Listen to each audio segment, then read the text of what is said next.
ക്രിസ്തുവേശുവിൽ എല്ലാ പ്രിയപ്പെട്ടവർക്കും വന്ദനം. അനുഗ്രഹീതമായ ഇന്നത്തെ അനുദിന മന്നയിൽ കർത്താവ് നമ്മോട് ഇടപെടുന്ന ദൈവത്തിൻ്റെ ശബ്ദം.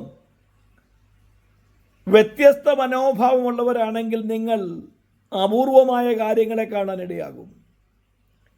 വിശുദ്ധ ലൂക്കോസിന്റെ സുവിശേഷം 5-ാം അധ്യായത്തിൻ്റെ 26-ാമത്തെ തിരുവചനത്തിൽ അവർ ദൈവത്തെ മഹത്വപ്പെടുത്തി വിസ്മയം കൊണ്ട് ഭയം നിറഞ്ഞവരായി ഇന്ന് നാം അപൂർവ കാര്യങ്ങളെ കണ്ടു എന്ന് പറഞ്ഞു. അപൂർവ കാര്യങ്ങളെ കാണുവാൻ വേണ്ടി നാം എന്തു ചെയ്യണം? ദൈവത്തിൻ്റെ തിരുവെഴുത്ത് നമ്മെ പഠിപ്പിക്കുന്നത് അപൂർവ കാര്യങ്ങളെ കാണണമെന്നുണ്ടെങ്കിൽ നാം വ്യത്യസ്ത മനോഭാവമുള്ളവരായി മാറണം. മറ്റൊരുവൻ്റെ വിടുതലിന് വേണ്ടി, അനുഗ്രഹത്തിന് വേണ്ടി, നന്മയ്ക്ക് വേണ്ടി, മറ്റൊരുവൻ്റെ ഉയർച്ചയ്ക്ക് വേണ്ടി ഇടവിൽ നിൽക്കുന്നവരും പ്രാർത്ഥിക്കുന്നവരും പ്രവർത്തിക്കുന്നവരുമായി മാറുവാൻ കഴിയുമെങ്കിൽ നിശ്ചയമായി നിങ്ങൾ അപൂർവ കാര്യങ്ങളെ കാണുവാൻ ദൈവം ഇടയാക്കും. ദൈവത്തിൻ്റെ തിരുവചനം നമ്മെ ഓർപ്പിക്കുന്നത് ലൂക്കോസിൻ്റെ സുവിശേഷത്തിൽ യേശു സൗഖ്യദായകനാണെന്ന് അറിഞ്ഞുകൊണ്ട് യേശുവിൻ്റെ അടുക്കൽ ഒരു പക്ഷവാതക്കാരനെ 4 പേർ ചുമന്നുകൊണ്ട് വരികയാണ്. ഈ പക്ഷവാതക്കാരൻ ഇവരുടെ ആരെങ്കിലും ആണെന്ന് ഇവിടെ പറഞ്ഞിട്ടില്ല. പക്ഷേ ഇവർക്കൊരാഗ്രഹമുണ്ട്, യേശുവിങ്കിൽ നിന്നുള്ള സൗഖ്യം ഈ വ്യക്തി പ്രാപിക്കണം.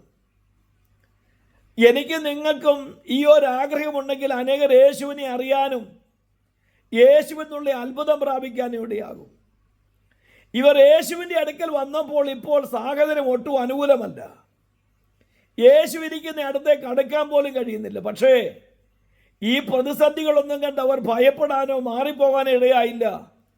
അവർ ആ പ്രതിസന്ധിയുടെ നടുവിൽ അവരുടെ മനോഭാവം മാറി അവർ വ്യത്യസ്തമായ മനോഭാവത്തോടെ ചുവടുവെച്ചപ്പോൾ ദൈവപ്രവൃത്തി മാത്രമല്ല, അത്യപൂർവമായ പ്രവൃത്തി കാണാനിടയായി.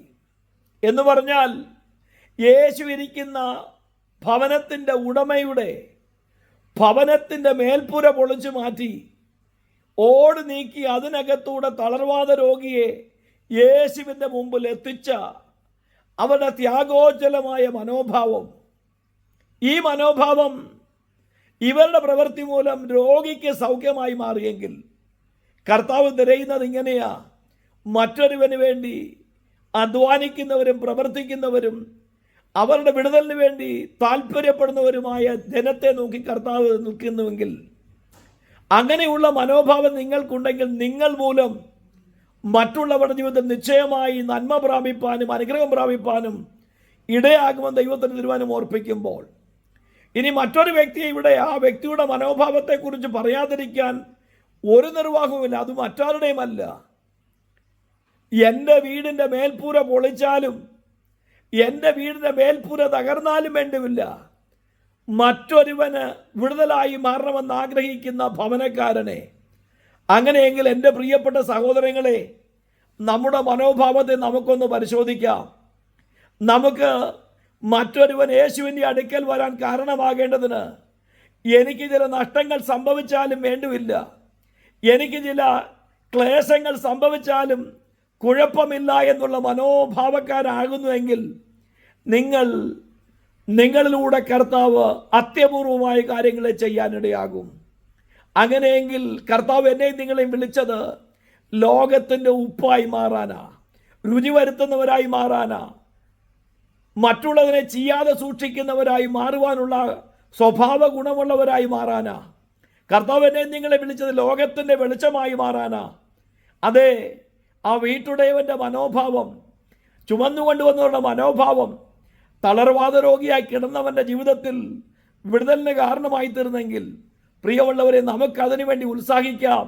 മറ്റുള്ളവരുടെ ജീവിതത്തിൽ നമ്മൾ മൂലം നമുക്കൊരു നന്മ ചെയ്യാൻ കഴിയുമെങ്കിൽ അത് ദൈവപ്രവൃത്തിയായി തീരും. അതിനുവേണ്ടി നമുക്ക് ഉത്സാഹിക്കാം. യേശുവിനെ കാണുന്നവരും യേശുവിൻ്റെ അടുക്കൽ വരുന്നവരും യേശുവിനെ കണ്ടവരുമൊക്കെ വിടുതൽ പ്രാപിപ്പാൻ നമ്മുടെ മനോഭാവവും ഇടയാകട്ടെ. അതിൽ നമ്മെ ദൈവകരങ്ങളിൽ ഏൽപ്പിക്കാം. നല്ലൊരു ദിനം ആശംസിക്കുന്നു. God bless you all.